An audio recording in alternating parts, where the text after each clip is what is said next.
Hey, welcome to my channel. Do you ever find yourself stuck in decision-making loop?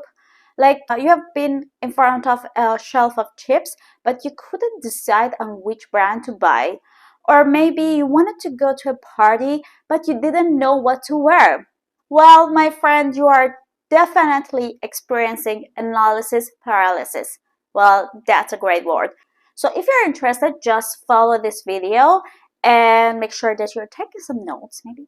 If you like, you can just subscribe to my channel for more videos like this.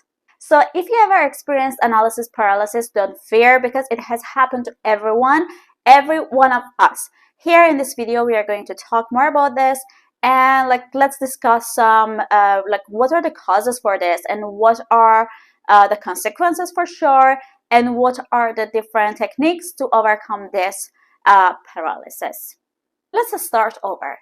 Have you ever found yourself in a situation that you couldn't make your mind, whether it was to choose between two jobs, I hope so, or maybe what to eat for the dinner?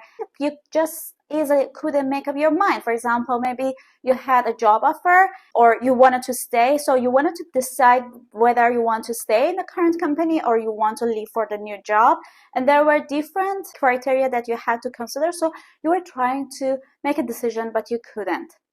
Analysis paralysis usually happens when you have too many options to decide. You just cannot make your mind on whether to choose it or not.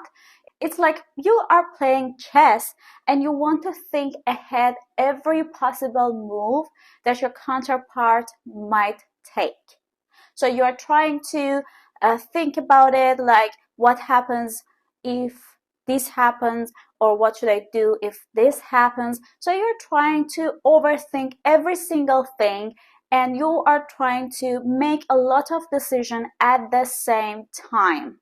It might have happened to you that you are trying to make the decision for a very long time that actually the moment is gone at the end. So whether you had a job offer and it's gone, or I don't know, you wanted to watch a movie and it's already midnight. So there are many situations that you might experience analysis paralysis, and we are going to talk about those. The other reason could be that you're presented with too many options that you cannot choose amongst them. You're trying to actually have too many decision-making process at the same time. So it can result in decision fatigue and mental exhaustion. Another reason for analysis paralysis could be perfectionism. The perfectionists want to actually overanalyze and overthink the situation. So they try to evaluate every possible situation, every possible move or everything. So they are trying to make the perfect decision. This perfectionism can also result in procrastination because they want to make sure that they have all the information needed to make this decision, which could cause stress, the pressure and everything, and you might never do the thing that you want to do, or you might never make the decision that you want to make. So what are the effects of analysis paralysis? I think it's obvious. So first of all, we're gonna miss lots of options that we have out there. Like if you have this job offer and you're trying to make the decision whether you want to go to this new job or not, they might get the offer back.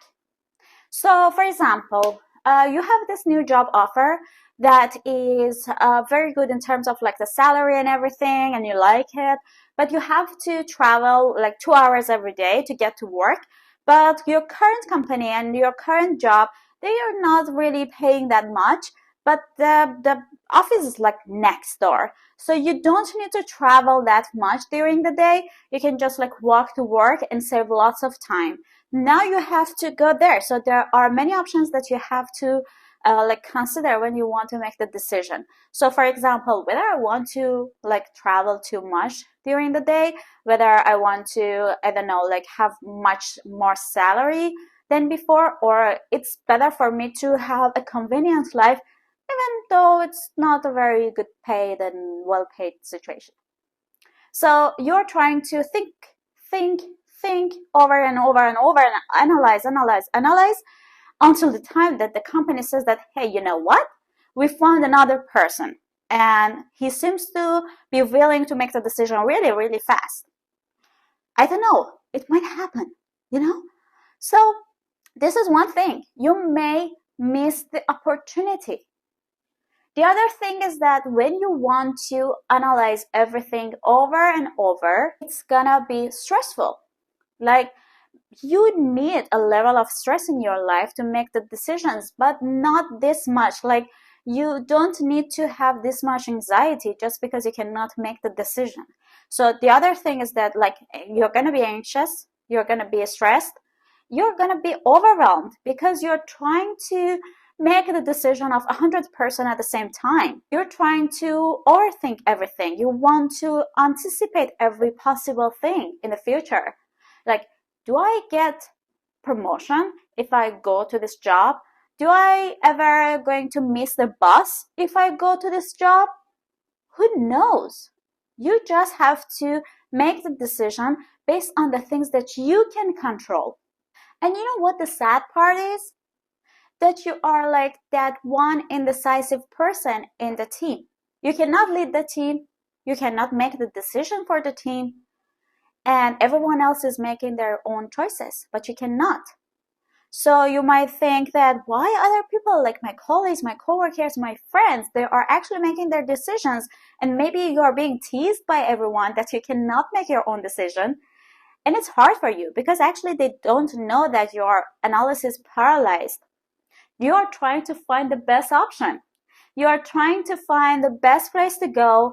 You are trying to find the best movie to watch. And they don't know it, but you know it and you want to overcome it. So how we can actually overcome analysis paralysis? Here are some techniques to try. So one of the techniques that you can try is to set a time limit. So whether it's 10 minutes or 1 hour, you set yourself a time limit. It could be on alarm or something like that, that you give yourself this time, and by that time, you actually have to make your own decision. The problem with this is that the people who are struggling with analysis paralysis sometimes forget about the time. Problem is that we cannot understand how long have been trying to make a decision. It's been long and you didn't even understand that. You didn't even notice the passing of the time. So what we can do here, how we can make sure that we are following a time limit. The best option is to have an accountability partner. It could be your friend, it could be your coworker, it could be your brother or sister, but someone who could actually watch you and tell you that you're overthinking it. You're taking too much to make a decision. So it's good to have an accountability partner, and you usually help each other to make better decisions. You can actually get some advice from them. Tell them what hinders you from making your decision, and they can help you to find a better solution. The other option is to follow some techniques like Pomodoro technique. Pomodoro technique actually helps you to break down the task into 25 minutes intervals. So you actually have to do and follow whatever you're doing. Is it a problem solving, it's mathematics, whatever you're doing, or you're trying to make a decision, to 25 minutes interval and try to follow this. And after 25 minutes, you have to take 5 minutes rest. And you're gonna continue it for 4 times, and after the 4th time you have to have 15 to 30 minutes rest. So you actually, in that 5 minutes that you have the break, you have to walk around, you have to disconnect yourself.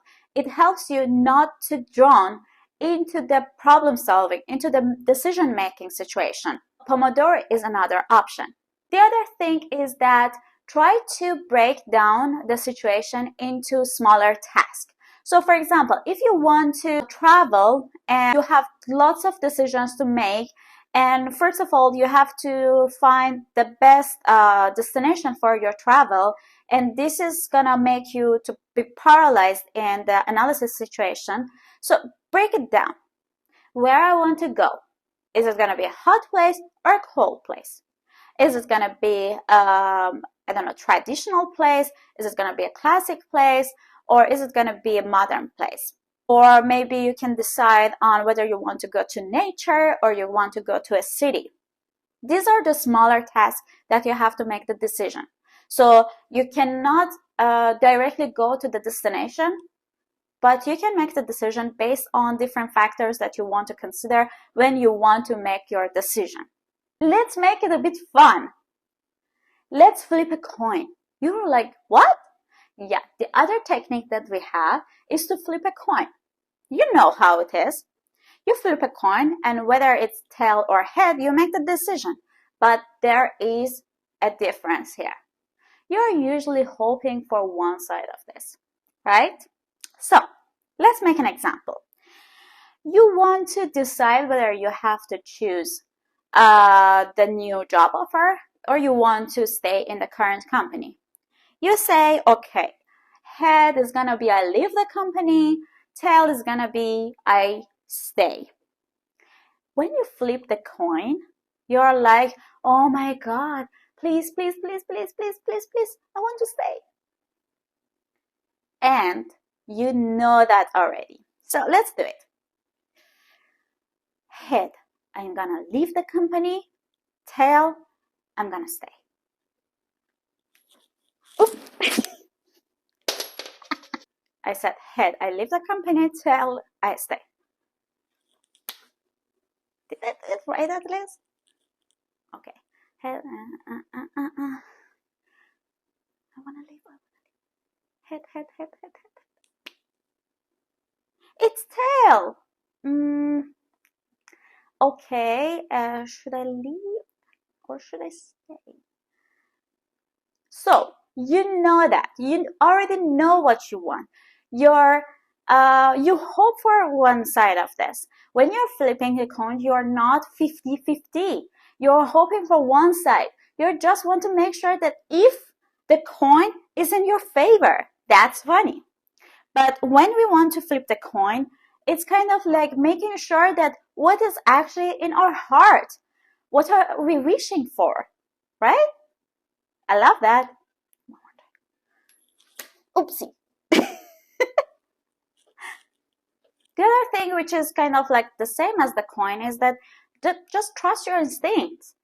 It's you know what is better for you. You know what you want to do. You know whether you want to go to nature, or you want to go to a city.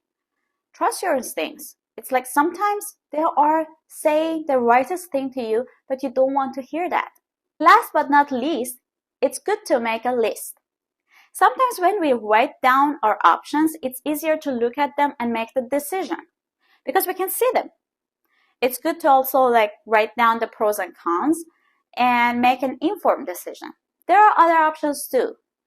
If sometimes it's good if someone else tells us about it. Maybe we are kind of people who learn while listening to someone. Or maybe it's good to tell someone else, to talk about it to someone else and make the decision because we are kind of like talking people. We learn by telling, presenting it to other people. There are many options. It's good to know yourself and find the best way for yourself to overcome it. So here we come to the end. We talked about analysis paralysis, the causes, and the techniques. I know it's hard to overcome it in one night, but you can try.